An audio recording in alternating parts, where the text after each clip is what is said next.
Man, you lost 10 million in your divorce, bro? Yeah, well, one of the things that I did a seminar yesterday, a group for one of my dear friends. Her name is Tressa, out of DC. She's a producer. So we were talking to the producing groups and the writers and trying to give them the ins and outs of the business. And one of the things that I try to do is when I do lectures, I have one slated hopefully to do at Norfolk State, and I want to take it around to the HBCUs, Mm, evening with Clifton Powell. And what I want to talk about is all the things that nobody helped me understand when I started in the business. good So idea. one of the panelists asked me, "What's the biggest mistake I made?" I think the biggest mistake I made in the beginning was getting married.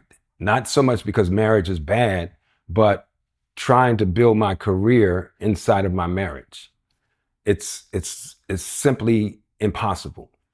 The divorce rate in Hollywood is almost 97% Damn. amongst entertainers. So, and not that I wouldn't have married my ex-wife or not have my kids. The best thing that came out of that were my kids. But um, I just, being an entertainer, and I'll give you an example. In 1979, myself, Denzel Washington, Sam Jackson, Angela Bassett, we were all poor actors who were just entering into a very difficult business. And nobody ever told me and taught me anything about Hollywood or how to be an entertainer or be in the entertainment business. It's a little different when you're in New York and you don't necessarily make it to the big national level. But when you leave New York, like we all did, only left New York, not necessarily come out to Hollywood to be famous actors. We were in love with the work.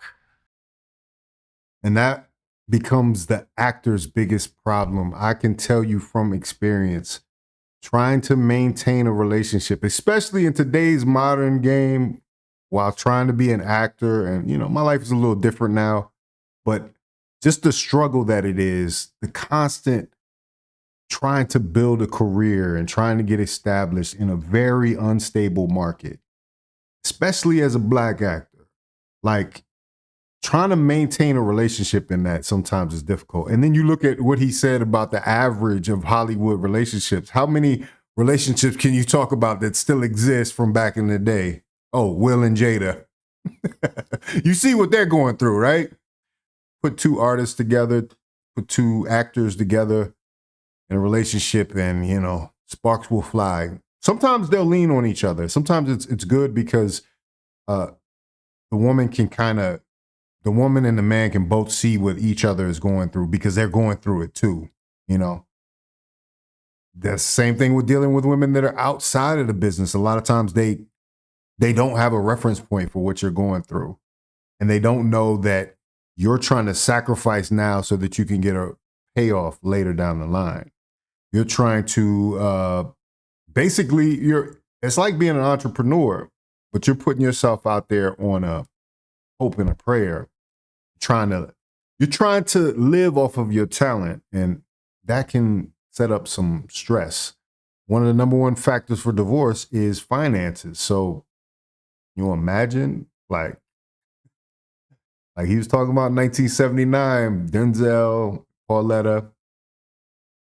Well, I guess Denzel wasn't with Pauletta at that point, but Sam and Latanya, they seem to make it work, but they are the exceptions, not the rule. This is Clifton Powell, by the way. Legendary actor, man. Been around the game for years. He's got a lot of knowledge to give up. That's a great business idea for him to tour around schools and tell people what to watch out for. That's a service that people should pay for. But you don't make a lot of money. So when you come out to Hollywood, the next thing you know, you do rock, and then from rock you do Minister Society, and then from Minister you do Dead Presidents, and then I went on a 35-year run. Where I did Rush Hour, Next Friday, Phantoms, Deep Rising, and all the movies that people have Ray, and all the movies that people have seen me in. And inside of that has its own the trajectory in the arts has its own isolated energy, and it takes all of your time and all of your energy. Barely have enough time for your wife and your kids. And I didn't understand that. And so when I was married at the height of my career, making a lot of money, I was out of my house maybe 80% of the time. And no marriage can survive if you're not giving it attention. And then there's all the other temptations on the road, the women, the gambling, the drinking, the partying. Tell me And about before you know it, you're in divorce court. And Yeah. that's really what happened. I survived it, you know, because money is amazing. But if you're not happy, money is not good. So I don't blame my ex-wife. I don't blame anyone. I just, with my journey, trying to help young entertainers understand, build your career first and then focus on marriage and children and things like that. And I have. It's tough because that window is so much wider now. Like, it takes a lot of time to get that recognition you need to get in the business, especially in the modern era. You know, of course, you have a lot of overnight sensations now that kind of go and that like come and go. But as far as like having a lasting career, like he's talking about for 45 years or so, you know, like, and making all your money out of the business of acting, like, it's very difficult. So putting that relationship off, like, it might not be a good thing to put it off, honestly. I've seen people struggle, you know what I mean? And like I said, that struggle puts strain on the relationship, but I did feel like those people always had something to bounce. They always had their wife to bounce stuff off of, or she always had her husband to bounce stuff off. And so they could kind of move as a unit. When one of them wasn't working as much, they would take on another job and they would survive in that way. You know what I mean? But as far as, you know, Clifton has another reason here. Clifton Powell has another reason here for why you should put off the marriage until you're established. The outside life, you know, and I'll tell, and again, I told the panel yesterday, I have a movie that I'm developing about relationships. And one of the things that I like to talk to women about and men is that men have a hormone. And of course, I didn't understand this before I got married. Men have a hormone inside of their brain called dopamine. It controls the pleasure center it's in a pleasure center. But I gotta look that up. Yeah, so it does occur in men and women, but men tend to have a higher level of dopamine. So that explains it when he's talking about the gambling, the compulsion, you know what I mean? That's real. That's a real thing, man. Trust and believe. I've been there. Been there, done that, got the t-shirt, man. Of your brain. And that's drugs, sex, gambling, smoking, partying, and rock and roll. And I did all of that. I didn't do drugs. That's the only thing. That's the only reason I'm sitting here right now. But I partied, I gambled, I had a lot of women, and I was never home. And it's very difficult because women have a hormone in their brain called oxytocin, which is the cuddle hormone. So intimacy is personal for women. It's emotional. It's not personal for men unless you fall in love with someone. Yeah. And I didn't understand any of that. So one of the things that I want to do with my lecture or the evening with Clifton Powell is break all that down for young entertainers, because back in my day, nobody guides you through. There are no mentors to call because now we're all competition. So that's, you know, how I take my spin on it. Yeah, we didn't have a lot of mentors back then. It was kind of like you just figure it out on your own, or you go to a school, they try to give you some guidance. But once you get out there in the world, it's up to you to figure out what it is. It's up to you to figure out how to put food in your stomach. It's up to you to figure out how to have a roof over your head, you know? And he actually talks about that in some of the other videos. He's been homeless 4 times, he said, over the course of his career. And one of the biggest reasons he's about to talk about right now. I got 2 beautiful children out of it, and I love my babies, and I wouldn't trade it, but I wouldn't do it the same way. Wow. Let me ask you this. You'll be the perfect person to ask this. Do you think the financial side of divorce is fair for both parties? That's really a great question. That's a very difficult question, because I think the way the law is written, depending on what state you're married in, it's 50-50. And LA is 50-50. So when you go into marriage, you're basically entering into a business situation. And everybody has to uphold their part. So it's fair in the sense that if my ex-wife was the breadwinner, she would have had to give me alimony. If she kept the kids, then she has to give me alimony and not child support. Mm. If I get the kids, she has to pay me child support if she's the breadwinner.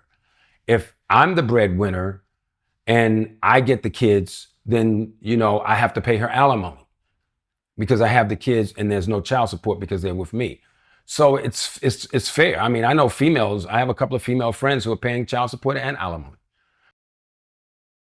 Damn, that is crazy. But I would not agree that it's fair because a lot of times this goes in the woman's favor as opposed to the man's favor. You know, like even though, you know, like you said, we're in a non-traditional business. In the entertainment industry, you could easily have a Halle Berry. You know what I mean? Like a woman that is making more than the men that she's dealing with and eventually is going to pay them once they separate, you know, either for child support or for alimony, you know, or would that be palimony? But either way, like that's the only difference is that women are earning at a higher rate in some ways.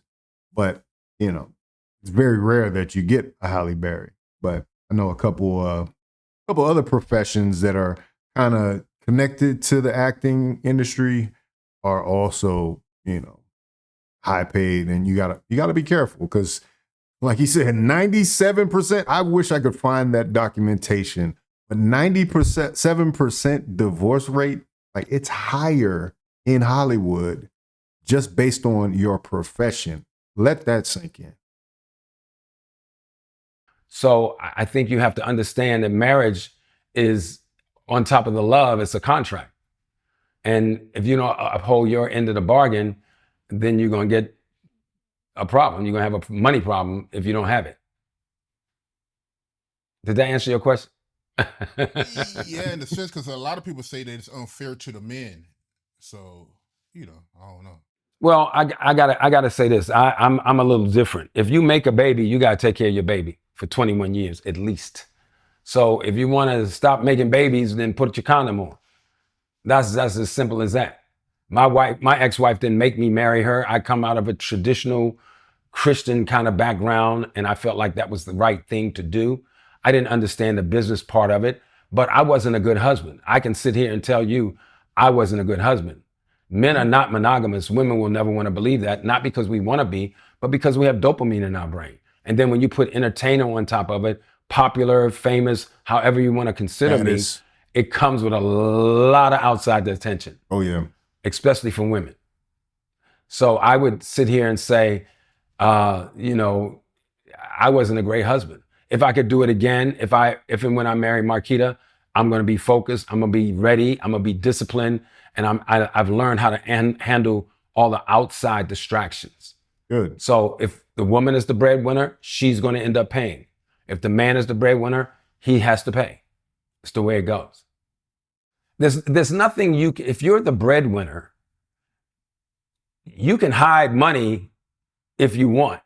But when you get inside of a divorce proceeding, you are under a guideline. So if you try to move money or hide money, you can get locked up for that. For sure. So if you get married tomorrow and your wife makes $300,000 and you make $1 million, then take $500,000 and give it to your mother or put it in an account that's, you know, that the federal government can't touch. And then you go into your proceedings, but then you got to open your books when you go into your proceedings. I don't see that money. But it's ways to get around that. I can't talk about this on the podcast. If you got a great friend, you can say, listen, bro, or you got a, you know, older son, you say, hey, hold this 5,000 or 500,000. But once you are inside of that divorce proceeding or injunction, so to speak, then if you start moving money around, you can get in trouble for that. Trust me, I thought about all of it.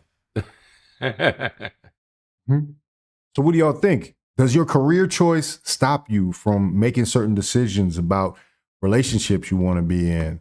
Like, I particularly remember in my life, I had a woman tell me, you know, it's not going to work because you love your career more than you love me. Like, she's like, I just know. And I had to be like, yeah, you know, it was a very Mo Better Blues type moment. You know what I mean? I was like, you know, you got to get in where you fit in because I'm hungry right now and I'm really doing it. I'm making progress and things are happening and I have to be here and I have to be there. I can't necessarily just do what you want me to. Not the healthiest way to keep a relationship going, but it kind of is the difference, you know, the difference maker for somebody like me. Like I chose not to have a bunch of children all over the place because I knew that would take away from my goal. Although now I'm hearing, you know, from a lot of my friends, having children actually is a motivator. So there are a lot of guys that had the children and that became their mission in life to build and to go further. And they were able to accomplish things in their career. So I don't rule marriage and children out. In fact, I'm an advocate for healthy relationships, but like he's talking about, you lose $10 million in your divorce, you know, and he seems to be taking it well. I think he's had some time to reflect on it, but I would have flipped if I lost $10 million in a relationship. Like who signed up for that? That means he was making a lot of money, man. Like he was probably up pretty good right there because, you know, he's been in the business for so long and he's always had some type of work. No matter what type of work it was, he was always in something over the years. And that's throughout the 80s and the 90s when, you know, money was really rolling. Up until the 2000s, the mid 2000s, the rates started to drop. So like doing regular acting work actually paid less. But there was a time there where you did a national commercial and it could pay you for the rest of the year. Like you didn't need to do anything else, right? You had people buying Porsches off of their first commercial check, you know, their national commercial check. But it isn't like that anymore. So you kind of have to be strategic. And I think it would be good to have a wife to bounce things off of, to get, you know, creative energy, to get some support. But the problem now is finding that. How can you find that in today's market as an artist? That is going to be one of the most difficult things. You know, the more I talk about this, it sounds like I'm building a new niche, dating for actors and artists and writers and directors, dating and marriage for artists, like a relationship coach for the entertainment industry. Like that would be interesting. I think that's something that I can handle for sure. But you know, I got a lot of advice and perspective on things. Maybe I'll run and get engaged like some other people we know. Put in the comments if you know who I'm talking about. Anyway, let me know what you think about it in the comments. Shout out to Clifton Powell. Shout out to the Art Dialogue. Go watch the whole interview on his channel. It's dope. This guy's giving up so much wisdom, so much game, and you're going to enjoy it. Anyway, this is Fawcett Media.